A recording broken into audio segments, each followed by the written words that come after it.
काही पोलीस कर्मचारी आणि सामाजिक कार्यकर्ते यांच्या वर्तनावर प्रश्नचिन्ह उपस्थित करणारा प्रकार गोव्यात उघडकीस आला होता। या प्रकरणात सामाजिक कार्यकर्त्याच्या विरोधात आधीच न्यायालयात आरोप निश्चित करण्याचे आदेश देण्यात आलेत। आता त्या प्रकरणातील पोलीस कर्मचाऱ्याच्या विरोधात देखील आरोप निश्चित करण्याचे आदेश जारी करण्यात आले। पाहुयात सविस्तर वृत्तांत। नोटबंदीच्या कालावधीत कमिशन घेऊन 500 आणि 1000 रुपयांच्या नोटा बदलण्याचं आमिष दाखवून मंगळुरूतील व्यापाऱ्याला गंडवल्याच्या प्रकरणात एका पोलीस हवालदाराला आरोप निश्चित करण्याचा आदेश मेर्शीच्या अतिरिक्त सत्र न्यायालयानं जारी केला आहे। केशव बाबल नाईक असं या हवालदाराचं नाव आहे। यानं एक सामाजिक कार्यकर्ता आणि अन्य 3 साथीदारांसह 10,20,000 रुपयांचा गंडा घातल्याची तक्रार व्यापारी कार्तिक कोटियान यांनी कळंगूट पोलिसात दिली होती। या टोळीनं 16 लाख रुपयांच्या जुन्या नोटा बदलून देण्याचा प्रस्ताव मांडला होता। याला अंतिम स्वरूप देण्यासाठी 1 डिसेंबर 2016 रोजी गोव्यात बैठक निश्चित करण्यात आली होती।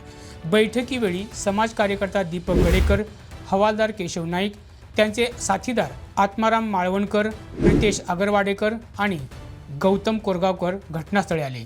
तिथंच तक्रारदाराला खातरजमा करून घेण्यासाठी नोटा दाखवण्यास त्यांनी सांगितलं। कोटियान यांनी बॅग दाखवली तेव्हा गडेकर यानं त्यांच्या कॉन्स्टेबल मित्राच्या मदतीनं नोटा हिसकावून त्या जप्त केल्याचं नाटक केलं। याच घटनेवेळी त्यांच्यात हाणामारी झाली। म्हणजे कोटियान यांच्या नोटा जप्त करून त्यांना कायद्याचं भय दाखवून लुटण्याचा हा सगळा फंडा होता। या प्रकरणी कोटियान यांनी पोलिसात तक्रार दाखल केल्यानंतर पोलिसांनी तात्काळ तपास करत सर्वांच्या मुसक्या आवळल्या होत्या। त्या घटनेनंतर सामाजिक कार्यकर्ता दीपक गडेकर यानं तुरुंगात आत्महत्या करण्याचा प्रयत्न देखील केला होता। गुन्हा शाखेनं संपूर्ण प्रकरणाचा तपास पूर्ण करून 4 जानेवारी 2022 रोजी संशयित दीपक गडेकर, केशव नाईक, आत्माराम माळवणकर, प्रितेश अगरवाडेकर आणि गौतम कोरगावकर यांच्या विरोधात पणजीच्या उत्तर गोवा जिल्हा आणि सत्र न्यायालयात आरोपपत्र दाखल केले। या प्रकरणावर न्यायालयानं पुन्हा सुनावणी घेतल्यानंतर आता पोलीस हवालदार केशव नाईक याच्या विरोधात आरोप निश्चित करण्याचा आदेश जारी करण्यात आला आहे। या प्रकारामुळे पोलीस कर्मचारी आणि सामाजिक कार्यकर्ते यांच्या अभद्र युतीबद्दल प्रश्नचिन्ह उभं राहिले।